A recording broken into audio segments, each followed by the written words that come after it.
What's up, guys? It's Diego from SGN, and holy shit, what a game we just had the pleasure of witnessing. I mean, over the past few years, Manchester derbies have gotten more and more important. Obviously, since Sir Alex Ferguson left the club, United haven't been very good. And Man City themselves, yes, they've won a couple of Premier League titles, but they haven't been that consistent. This is by far the best Man City team that they have ever had, and might even be the best one that they will ever have. And this is without a doubt the best United side we've seen since Ferguson's last team. And arguably, Ferguson did very, very well with the team he had. So this might be even better than them when it comes to like the pieces they have individually. But I think that this is without a doubt the best team that United have had since Ferguson left. So this is going to be a very, very big game just in terms of the players on the pitch. Let alone the fact that City had the opportunity to win the Premier League title against Man United, against their main rivals, not just in terms of points, but obviously in terms of their personal rivals, the personal rivalry that's been there for as long as these clubs have existed, as long as the Manchester Derby has existed. So this was a very, very big game. I personally, being a United fan, was cautiously optimistic. Liverpool had just beaten them 3-0, exposing yet again the fact that if you do attack them, then you are going to put them under a lot of pressure. City are a very, very good team, obviously one of the best in the world. But if you put them on the back foot, they don't really know how to deal with it a lot of times. As long as you're able to counterattack them and really put them under a lot of pressure, then you always have a chance of really getting something out of this game, out of a game you play against them. In this game in particular, we saw United start off in the classic Mourinho way, trying to get there, trying to go in there and stifle the opposition, stifle a team like City.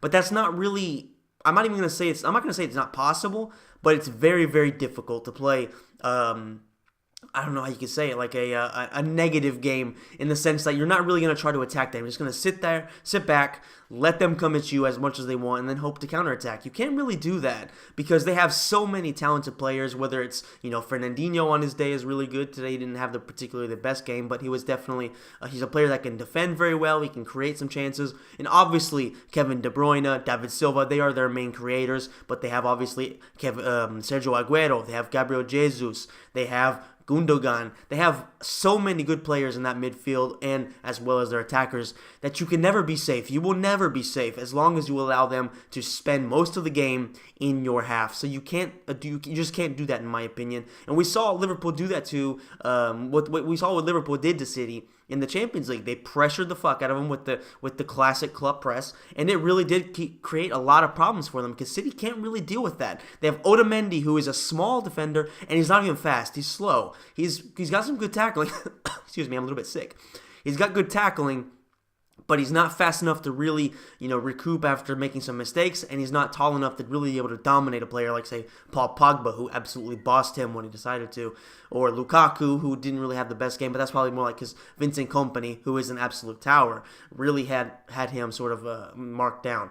So, if you attack City the way Liverpool do, then you can definitely create a lot of problems. I was kind of disappointed United did go for that negative style, but that's just what Mourinho does. You can't ask Mourinho to be something other than what he actually is. He's a defensive-minded coach. He loves to go out there, stifle teams, make it ugly, make it really ugly, and then go out there and try to steal a 1-0 win. Or in this case, something happened at halftime where I don't know exactly what he said, but whatever he did say, it set a fire underneath these players' asses.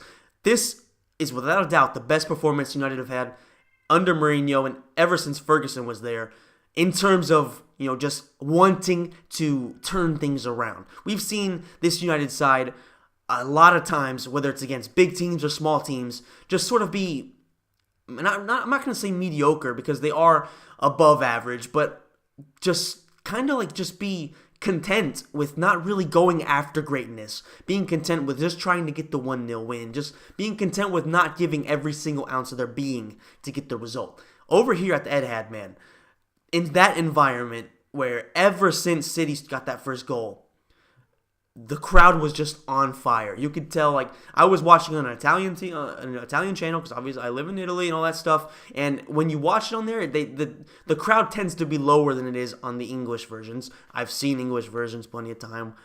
Anyway, whatever. I don't know why I went on that rant, but regardless, and you could hear it even on there.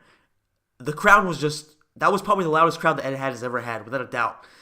So for United to do what they did in the second half, in that environment with the City fans being as excited as they were and just being at their home stadium, having really been humiliated, maybe not humiliated, but embarrassed pretty badly in that first half. They were just, playing tiki-taka around them. The entire crowd was just doing the whole little, hey, chant thing, stuff like that. That was really, really bad. That was pretty damn embarrassing. So for them to come out in the second half and turn everything around is just phenomenal. And it really does show if they can play like this when the season is actually still salvageable, there is a lot this team can do.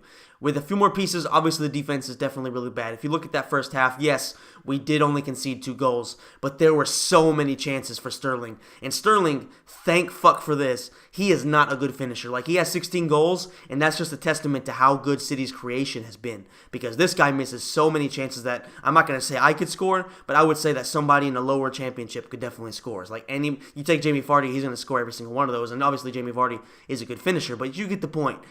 A lot of not so elite guys would have scored the chances that Sterling had, and obviously he's a winger, he's not a striker, but from an attacking player, you would expect better finishing. So thank God he is not that good of a finisher. If not, we would have been 5-0 down pretty early on, and in that first half, we definitely deserved to be that far back because realistically, Young had that handball, I think it was a handball, right? The first thing that Young did. Young probably should have given away two penalties in this game. Luckily for me, obviously for the United fans and for United, the referee didn't do that. So I do have to say that as well. Atkinson did not have a very good game. Overall, obviously, I think there were a few bad calls from both sides. There were some times where I don't think he was in favor of anybody. There's going to be a lot of City fans going out there, and some fans in general will be saying that they were in favor, of United. I don't really think that was the case. Obviously, I'm biased, so I can't really give a fair judgment there. In my opinion, I can try to be fair, and I always try to be objective, but I don't know. I didn't see any foul play there. There will be people claiming that. I don't think that's the case, but I'll leave that for you guys to judge. Let me know in the comment section down below. Do you think the referee was being a bit cheeky there, or do you think that it was simply just a classic referee in a Manchester derby where things were getting really out of hand? There was a while there where Fernandinho, Gabriel Jesus, Ender Herrera, obviously all those guys were going after Ender Herrera. And I do want to say one thing about Herrera before the City fans go after me. I understand that he's really, really annoying. I love him just because he plays for us and he really does put in a lot of passion. But I can definitely understand why people hate him so much because he does tend to be pretty soft, and by tend I mean he's always pretty soft. Unless he's going in for a tackle, if he gets even touched, he's pretty soft. So I can understand that. I personally have a lot of dislike for players like that. Generally, Spanish players tend to be like that. I don't mean to generalize, but if you notice, there's a lot of players from Spain in particular, or from the South American stuff like that. They tend to be like that. Unfortunately, everybody's more or less like that. But Ender Herrera in particular, he kind of reminds me of kind of like a Busquets type of dude. You touch the dude, you even just barely tap his cheek, and he's gonna cry. That's just how it is. And he always has a little sad face, I'm so in pain. That really does kind of piss me off, even though I'm a fan of the club that he plays for. So before you attack me for that, that is true. Ender Herrera was not making any friends, and it was only his fault. He was the only person to blame there. So definitely the referees should have done better. But at the end of the day, I don't really think they influenced the game too badly, of course, except for the fact that City probably should have had 2 penalties. So I'll just leave it at that. Anyway, moving on. The heart of the club, the heart of the team, that was shown today is something that we have not seen since Sir Alex Ferguson is there, and we need this to be the foundations upon which we build for the future. This game right here proves that with the core players we have, we can do well. We can beat these top teams if we just play against them. I have seen a stat earlier, I don't remember who put up, I think it was Eurosport, that we have won 1 away game of our last 10 against the top 6. All right, that is just simply unacceptable. And that's only because Mourinho goes against these top teams, even at home a lot of times, looking to defend. And especially away from home, he's always trying to just defend and not concede a goal. And that's fine, that's fine. But you have to try to win these games if you want to win a title. And we finally went out there, and obviously, the title race is done. At the end of the day, we were just playing to try to get these points to keep ourselves not from obviously being humiliated at the Etihad Stadium, but mostly ahead of Liverpool. Keep ourselves in second, with Liverpool having drawn in their own Merseyside derby, 0-0 with Everton, I think it was.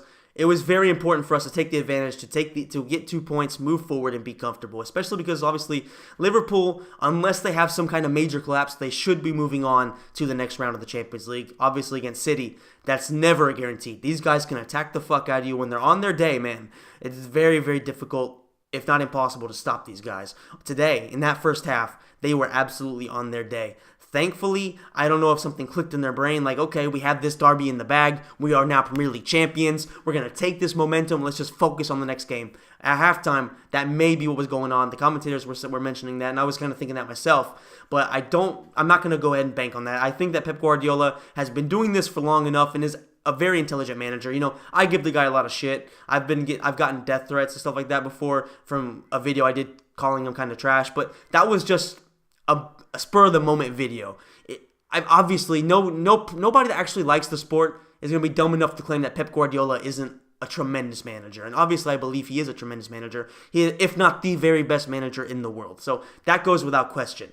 So I don't think he was going to be dumb enough to go into the second half of a derby, yes, winning 2-0, but to actually think it was over, considering it's not like his opponent manager is Alan Pardew. This was Jose Mourinho, a guy who has won multiple Champions Leagues. He is a guy who has won titles in like 4 different countries. He has done a lot of things. So I don't think Pep Guardiola definitely underestimated him going into the second half, or his players underestimated them. Maybe the players did, but I don't think so. Based on the looks on their faces, I don't think that's the case. I think it was just Jose Mourinho in that halftime talk said something that really kicked those dudes up in the ass and got them going. And Paul Pogba in particular really sparked this performance.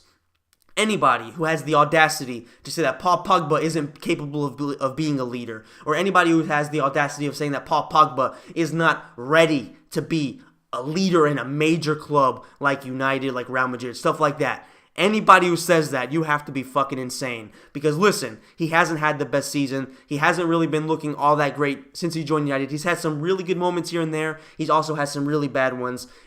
I think he is now, after this performance, he has proven he absolutely belongs here. This is his club. And after the game, he went straight over to the section where the United fans were, and he was, kissing the badge, all that stuff. It looked like to me he was saying he wasn't going anywhere. And I'm very glad to see that, because Paul Pogba, he is one of my favorite players. And I think just about everybody in the world who isn't a hater of United, or who wasn't a hater of Juventus when he was at Juventus, has to acknowledge that Paul Pogba, on his day, and if he reaches the potential that he actually has, he will be one of the best players in the world, and he definitely needs to be one of the best players in the world very soon, because he has those physical gifts. You see what he did in the air to Otamendi. He destroyed him. And just in general, he has this, he kind of reminds me of Vera, and obviously everybody's made that comparison before. Physically, if you are trying to get the ball off of him, good luck. Unless he's trying to do some stupid shit like he did a few times in this game as well, where he's trying to dribble past like 3 or 4 defenders really close to his own box. That pisses me off. But at the end of the day, man, he has the talent and he has the skill and the physical gifts to do that type of stuff and get away with it. I would prefer he doesn't, but as long as we don't concede a goal from it, I won't be too harsh on him. It used to happen at Juventus quite a bit, and there's quite a few famous clips of Allegri ripping off his jacket and throwing it on the ground in pure rage of Paul Pogba doing stupid stuff. But as he matures, as he gets older, I expect that to improve and continue to improve. It's already improved this season, and I expect him to really take this momentum, take just this amazing performance that he put on, and really push on and prove that he is going to be one of the best players in the world very, very soon. And I definitely hope that he doesn't leave, because my God, dude, if we can build a team around Lukaku, Pogba, Rashford, Lingard, Alexis Sanchez, even though he is older, build the team around there. McTominay is also extremely impressive. I hope that Martial does not leave, because I love that dude. Also, obviously, bring in some defenders, because the defense kind of sucks, except for Antonio Valencia. Desperately need to keep David De Gea. What a few saves the guy made. Like, anybody who doesn't think that this guy is the best keeper in the world, you have to be insane, because we have been mediocre for so damn long, and yet we are still at the very top of the Premier League. Obviously not in first place, but if we didn't have David De Gea, forget being second in the Premier League. We wouldn't even be in the Champions League spots. We might not even have been in the Europa League spots a few years ago. Like, this guy, he really is the best player we have, like, without a doubt. And he is the best keeper in the world. I have a buddy obviously Juventus fan who keeps on spamming saying that Buffon is the best keeper in the world. Like, okay, man, listen. Buffon was one of the best keepers in the world in his heyday, if not the best keeper, and he might be the best keeper of all time. I personally don't think so, but he's definitely up there. He is among the top 3, 4, 5 best keepers of all time. But right now, man, anybody who says that there's somebody in the world that's better than David De Gea, you are either on fucking crack or you are just an absolute hater. So get your shit together and just get on the damn bandwagon, because David De Gea, he makes the best saves. He makes the most decisive saves. He's not one of those guys that, only makes reflex saves. He makes saves that are also easy to look at. I know that kind of sounds stupid, but a lot of times you'll see these keepers make really bad mistakes, and you don't really see him make those. I think once, maybe it was against Sevilla, he made sort of a positional error, but that doesn't happen. That actually almost never happens with him. And he's just an insane keeper, great positioning, great reflexes, and he really is the heart and soul of this team. We really do live and die on his shield very, very often. Without him, man, we would be next to nothing. We would have been next to nothing over the past few years. And if we can keep him, and maybe Real Madrid go after Courtois or somebody like that, then I think that we have the foundations to really build on. Obviously, like I said at the beginning of the video, Man City, congratulations. You are still going to win the title, and you absolutely deserve it. We have had a pretty decent season, and you guys have just been, that much better. So hats off to you guys, but let's not forget, all right? Let's not forget, there's still a long way to go in this history book. Unless something hits the world and life ends after you guys win the title, then it is not over, and you can definitely expect United to be coming back here very, very soon and giving you guys a run for your money next season. I also expect, Tottenham, all these teams to continue to improve, and it's going to be one hell of a title race next season. Obviously, like I said, congrats to you guys. But one thing before I go. Actually, you know what? I'm going to save it for the video for when you guys do actually win the title, because I will do a video congratulating you doing that. I do actually, contrary to what a lot of people believe, there are fans out there who are capable of, giving props to rival teams. That is something that can happen. I don't really feel like I need to go absolutely hating on people. Like, when City win the title, obviously I'm going to be very pissed. I'm going to be very upset. It's going to be very, very frustrating. But still, you have to give them props. And because of the fact that my channel is based on news, my channel is based on objectivity, I want to bring you guys that type of video as well. And I'm going to suck up my pride, I'm going to suck up my ego, my fandom, and all that stuff, and I will present City with a congratulations video. Anyway, that is it. Once again, guys, come on, United. Let's go, baby. Glory, glory, Man United. Getting the biggest win we've had in a very, very long time. And obviously, this season has pretty much been garbage in terms of what we can actually win. The title is over. We're out humiliating them in the Champions League. I guess all we can do left is win the FA Cup, which, let's just be real now. No disrespect to anybody who wins it, but even the years that we won it, I only look forward to saying we won the FA Cup because it meant we could actually qualify for Europe, which was sort of our only way of getting to the Champions League. I don't actually see winning the FA Cup as being some amazing achievement. Realistically, a club like United, we have to be aiming for the Premier League and the Champions League. Those are the two things that we really want to win. If an FA Cup or a Carling Cup comes around and we do win it, that's okay. That's good. That's all. It's all good. At least we win a trophy. It's a chance to pull forward over Liverpool, because let's be realistic, they aren't going to win any trophies anytime soon. Of course, they might. Now they might screw us over, and are they even in the FA Cup anymore? I don't think so. They might be, but I can't remember. Anyway, let's just be real. Winning the FA Cup isn't going to be something that can save our season. This is the type of result, though, that we can build on. And that's something that we, as United fans and as a club, have not only been looking for a very long time, but have been desperately needing. So this is something that is definitely going to be, I'm not going to say it's going to propel us forward, but it needs to be what propels us forward. We need to take advantage of this momentum, build on it, and going into next season, definitely improve, definitely see what we did wrong, bring in the players that are going to improve us even more, not just spend a shit ton of money on random players. And listen, I don't mean to hate on Victor Lindelof, but for £40 million, could we not have gotten somebody better? Probably. Anyway, that's it.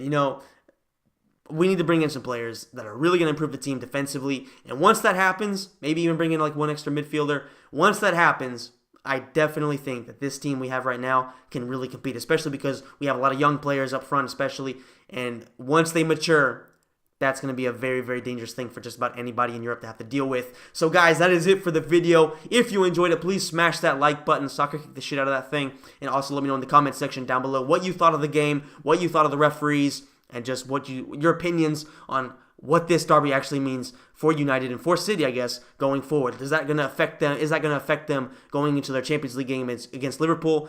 If you had any hopes of them, or if you actually gave them any chance of making up that 3-0 loss, do you think this result sort of puts that in jeopardy even more? Let me know in the comment section down below, guys. Anyway, also go on our website. I will leave it in the link in the description down below. That's where you will find all our news. Most of just about everything we put up there will be there. All our videos will also be on the channel, on the website. So definitely check that out, guys. Thank you so much for watching. Glory, glory, Man United, and I will see you in the next video.